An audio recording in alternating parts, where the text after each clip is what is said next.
clauses together, just in this spirit of trying to be collaborative, but also trying to still honor the province's wishes to get them the piece of legislation that they need, while simultaneously also doing our job to point out some of the inconsistencies and flaws and problems that we have with this bill. I do have a quick proposal for just this next set of grouping here. If we could group 48 through 57 together, we'd be fine to vote all those ones together in one grouping.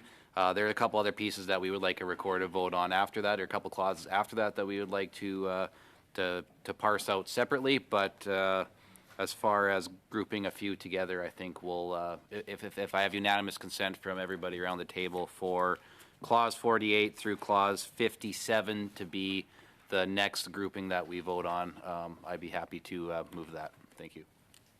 Okay, colleagues, if we have unanimous consent to group 48 to 57 together, do we have unanimous consent?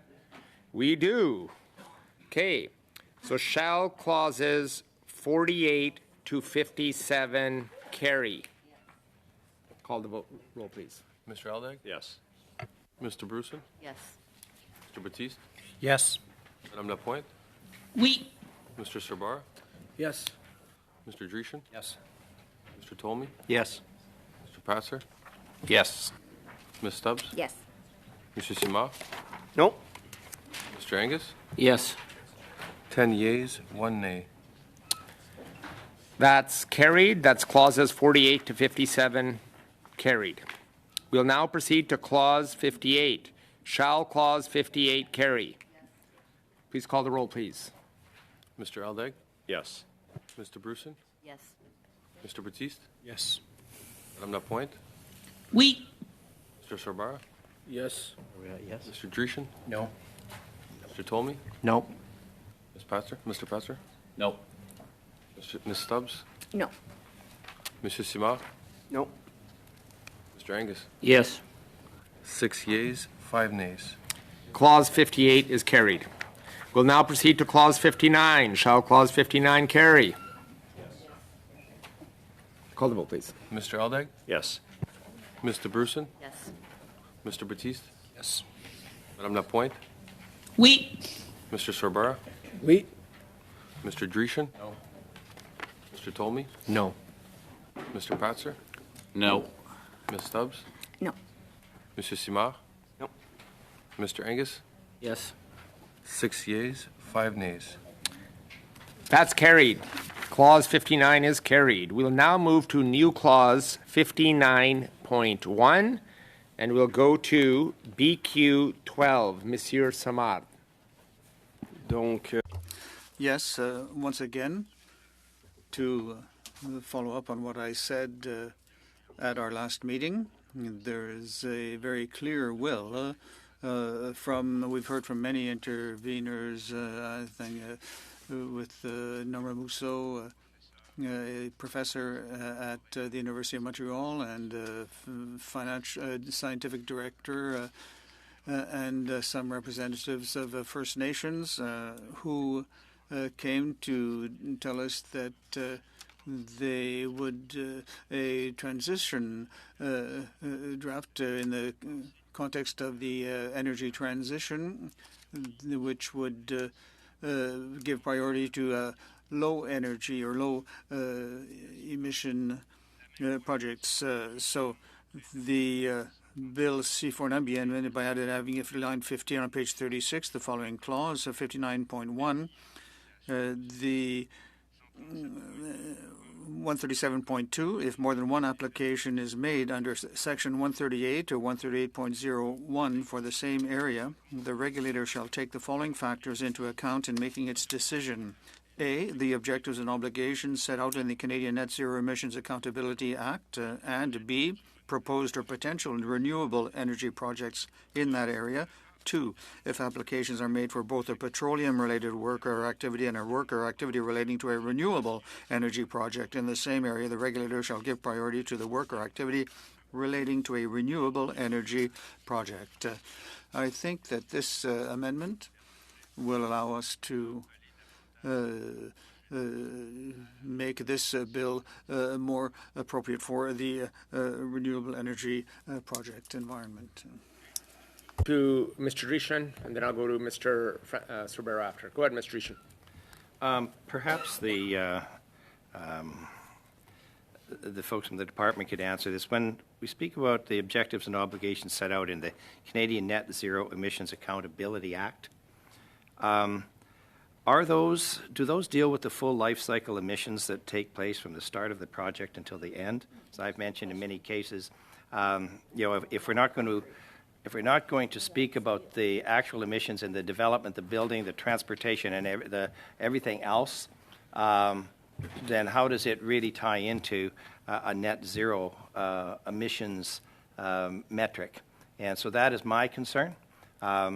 We see these acts, we see the fancy names, but if no one can tell the proponents that actually they are doing something good for the planet and that they are actually changing, the amount of emissions that are taking place, if you're going to get the same amount except that you're paying somebody to put something else up, or you're going to have worse emissions, but you're paying somebody to work in a project, I'm concerned about what level of metrics are associated with the Canadian Net Zero Emissions Accountability Act, and whether the things that I have just discussed are actually being looked at for each and every project that we might have.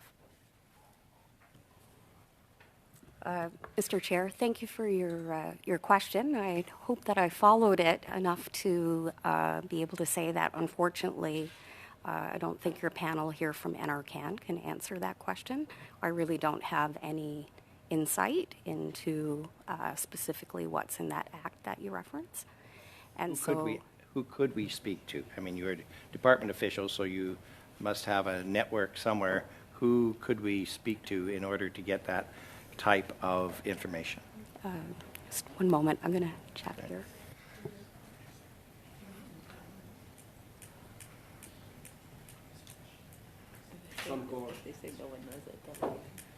Yeah, they have to measure everything, so you're right, they probably would.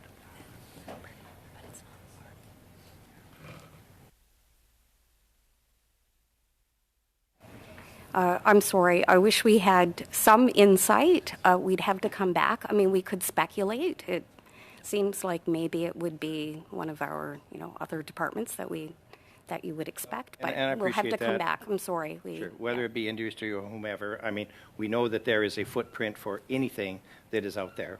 And I just hope that somebody is paying attention before we start jumping into how one project is better than another and that sort of thing. So thank you very much. Thank you, Mr. Drishan. Mr. Sorbera. Thank you, Mr. Chair. Thank you, Mr. Drishan, for your comments. And Merci, Deputy Barcel Duval, on your commentary. With regards to the BQ12 in terms of the proposed amendment, Mr. Chair, I will be humbly opposing this motion. The intent of C49 is not to obviously cease oil and gas activity. It is to continue to build offshore renewable energy projects in Atlantic Canada. And it is the responsibility of governments to make strategic decisions regarding the pace and scale of development in the offshore for both petroleum and offshore renewable energy. And in making these decisions, it's obviously the responsibility of government, not the regulator, to consider broader policy objectives and commitments.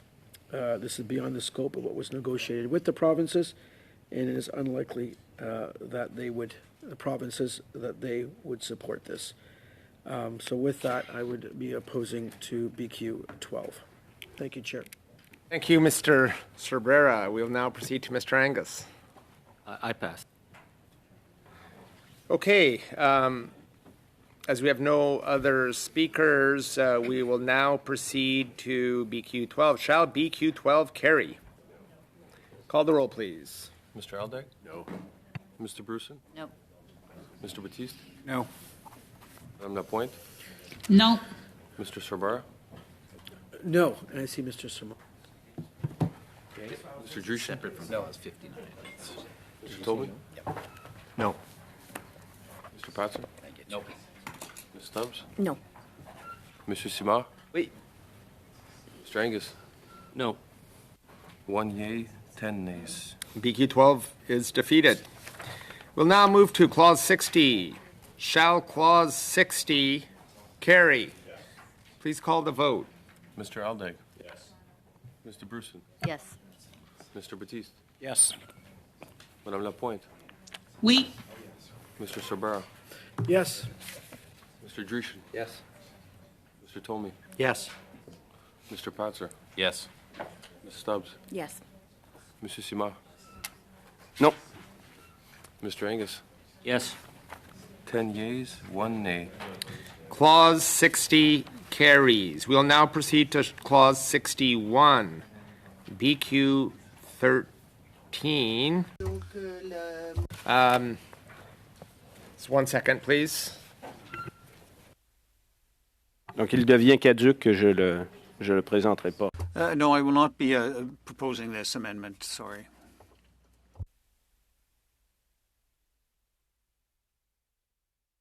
We'll now proceed to BQ 14. Monsieur Samad, BQ 14. Oui. Yes, so very quickly, the text is Section 138 of the Act is amended by adding the following after subsection 1. 1.1, a new application for license or authorization shall not be made to the regulator after this subsection comes into force. So the idea is that it's very simple, is to the government has the requirement to with regard to the forbidding of any new application in zones under the agreement, because I have the agreement that the spirit of the law, and as we've heard from a number of witnesses, is to encourage clean energy, and I don't think fossil fuels are clean sources. Thank you. Mr. Samad, I'll go to Mr. Patzer, then Mr. Sorbara. Thank you. I think we heard quite clearly that the provinces are still interested in developing their offshore petroleum resources. It's unfortunate that there were no bids made, but I do think that it would be wrong-headed of the federal government to be telling a provincial government what they can and cannot do with their natural resources. As we all know around the table, and natural resource development is the sole jurisdiction of the provinces, so therefore let's let the provinces do what they do best, and we will be voting against this amendment. Thank you, Mr. Patzer. Go to Mr. Sorbara. I'm going to get it right this time. Bienvenue, Deputy Simard. With regards to BQ 14, much like with regards to BQ 12, look, the intent of the loi 649 is to build an offshore renewable energy sector and to support offshore renewable energy projects in Atlantic Canada. The intent of C49 is not to cease oil and gas activity, or oil and gas production. Thus, this proposed amendment or motion is beyond the scope of what was negotiated with the provinces, and it is unlikely that the provinces would support this. So with that, I will be opposing the BQ 14. Thank you. Thank you, Mr. Sorbara. There's no other speakers. We'll now go to the vote. Shall BQ 14 carry? Please call the vote. Mr. Aldag? No. Mr. Bruson? No. Monsieur Batiste? No. Madame Lapointe? No. Mr. Sorbara? Nope. Mr. Dreeshen? No. Mr. Tomey? No. Mr. Patzer? No. Ms. Stubbs? No. Monsieur Simard? Oui. Mr. Angus? No. 1 yea, 10 nays. BQ 14 is defeated.